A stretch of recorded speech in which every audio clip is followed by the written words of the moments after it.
Corona থেকে শক্তিশালী এই ধরনের কথাবার্তা বলা হইতো। এখন একটি নতুন রাজনৈতিক দল আমরা দেখছি, জামায়াতে ইসলামী নাকি ভূমিকম্প থেকে শক্তিশালী হয়ে যাচ্ছে তারা। হাসিনা শুধু স্বৈরাচার তন্ত্রই উপহার দেয় নাই, এই ভূমিকম্পের অভিশাপও হাসিনার অবদান ছিল। এই যে ভূমিকম্প হয় এর যদি কারণ উদ্ঘাটন করা হয়, প্রথমেই আসবে এই ফ্যাসিস্ট হাসিনার নাম, তার আগে আসবে শেখ মুজিবের নাম। যখন থেকে দালান করা শুরু হয়েছিল, আজকে নালা নদ কিচ্ছু নাই। আমরা যখন, আপনারাও যখন, সাংবাদিক বন্ধুরাও যখন এখানে দেখতেন যে এই জায়গায় নদী নালা খাল সব ভরাট করে ফেলেছে। হাসিনা শুধু স্বৈরাচার তন্ত্রই উপহার দেয় নাই, সে বাংলাদেশকে উপহার মানে এটা কার্স বলা যায়, অভিশাপ। এই ভূমিকম্পের অভিশাপও হাসিনার অবদান ছিল।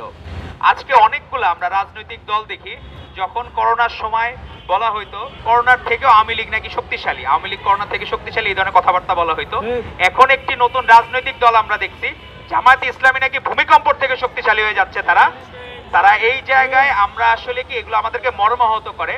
অবশ্য তাদের কাছ থেকে এটা প্রত্যাশিত যারা প্রভাষকের জায়গায় অধ্যাপক নাম লাগায়, যারা স্কুলে ভর্তি হয়ে তারা নাকি অধ্যাপক হয়ে যায়। তো এইরকম ব্যক্তিবর্গের কাছে এটা প্রত্যাশিত। তারা তো একবারও বলল না যে এই ভূমিকম্পের জন্য দায়ী হচ্ছে এই হাসিনার রেজিমই দায়ী, কারণ তারা সকল নদী নালা খাল ভরাট করে দিয়ে বাংলাদেশে যে এখনো আমরা নিরাপত্তা, ছোট ছোট কোমলমতি বাচ্চারা 10 জন, এর মধ্যে 2 জন শিশু আছে মারা গেছে, তো এদের দায়ভার কে নিবে?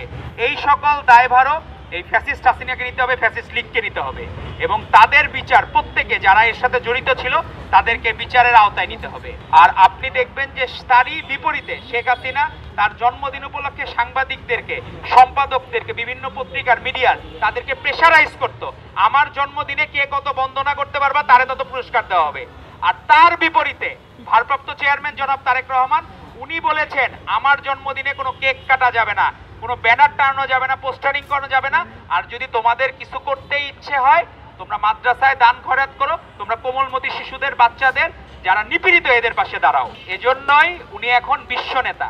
আজকে বেগম খালেদা জিয়া নারী শিক্ষার প্রসারের জন্য যে কাজ করেছেন, আজকে অসংখ্য মা বোন, এই জেনারেশন তার আগের 2-3 জেনারেশন আগে শুধুমাত্র বেগম খালেদা জিয়ার জন্য উনি প্রাইমারি থেকে শুরু করে ইন্টারমিডিয়েট পর্যন্ত বিনা শিক্ষায় যে চালু করেছিলেন, তার কারণেই কিন্তু এরা শিক্ষা গ্রহণ করতে পেরেছে এবং আমরা শিক্ষিত মা পেয়েছি। আমার মাও যে শিক্ষা গ্রহণ করেছেন, আমার যারা এখানে যারা আছেন বেশিরভাগ মায়েরা শিক্ষা গ্রহণ করেছেন, এর পেছনে অবদান ছিল বেগম খালেদা জিয়া। আমাদের ভারপ্রাপ্ত চেয়ারম্যান জনাব তারেক রহমান দেশে আসলে আপনারা এই যে এখন যাদেরকে দেখেন এই বিদেশি শিল্পী আনা, এগুলো বন্ধ হয়ে গেছে। সবার আগে বাংলাদেশ গতবার কনসার্ট করেছে।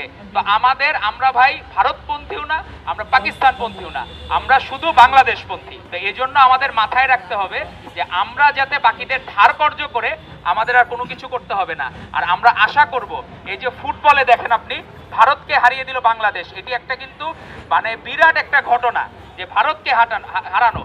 মনে হয়েছে কি আমরা যুদ্ধে জিতে গেছি, এরকম একটা ফিল হয়েছে সবাই। ভারত হারা মানে আমরা যুদ্ধে জিতে গেছি। তো আমাদের এই যুদ্ধ জয় এবং ভারত বধ এই বারবার হবে ইনশাল্লাহ। ফ্যাসিস্ট হাসিনা নাই মানে আমরা বারবার খেলাধুলায় ভারতকে বধ করতে পারবো।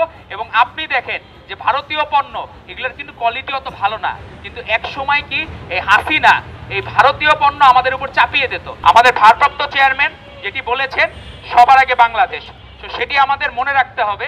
এবং এই বাংলাদেশকে ধারণ করে শহীদ রাষ্ট্রপতি জিয়াউর রহমান বীরুত্তম যখন উই রিভল্ট বলেছিলেন, তখন শেখ মুজিব কিন্তু স্বাধীনতা ঘোষণা দেন নাই, উনি পলায়ন করতে চেয়েছিলেন, কিন্তু ঠিকই কিন্তু বীরের ভূমিকায় ছিলেন শহীদ রাষ্ট্রপতি জিয়াউর রহমান বীরুত্তম।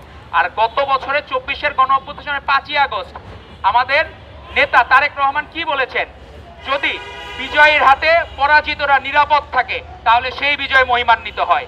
আওয়ামী লীগ নিজেরা ফ্যাসিস্ট লীগ বলেছিল, যদি আওয়ামী লীগ চলে যায় তাহলে লাখ লাখ লোক মারা যাবে। একটা লোক মারা গেছে? মারা যায় নাই। কেন মারা যায় নাই? এই তারেক রহমানের দৃঢ় নেতৃত্বের জন্য। তো আমরা যে শ্রদ্ধার ব্যক্তি, বাংলাদেশের সকল মানুষ তাকে শ্রদ্ধা করে, আশা করব অপরাপর সংগঠনগুলাও তাকে শ্রদ্ধা করবেন। আর আজকে যে আমাদের অনাড়ম্বরপূর্ণ আয়োজনের অংশ হিসাবে ভারপ্রাপ্ত চেয়ারম্যানের 61তম জন্মদিন উপলক্ষে 61টি ক্রিকেট ব্যাট এবং বল উপহার দিচ্ছে, এজন্য শহীদ সোহরাওয়ার্দী মেডিকেল কলেজ ছাত্রদলকে আমরা ধন্যবাদ জানাই। এবং আমরা ভবিষ্যতে আশা করব ছাত্রদল নেতৃবৃন্দ তাদের ভালো কাজ অব্যাহত রাখবে। এই বলে আমি আমার সংক্ষিপ্ত বক্তব্য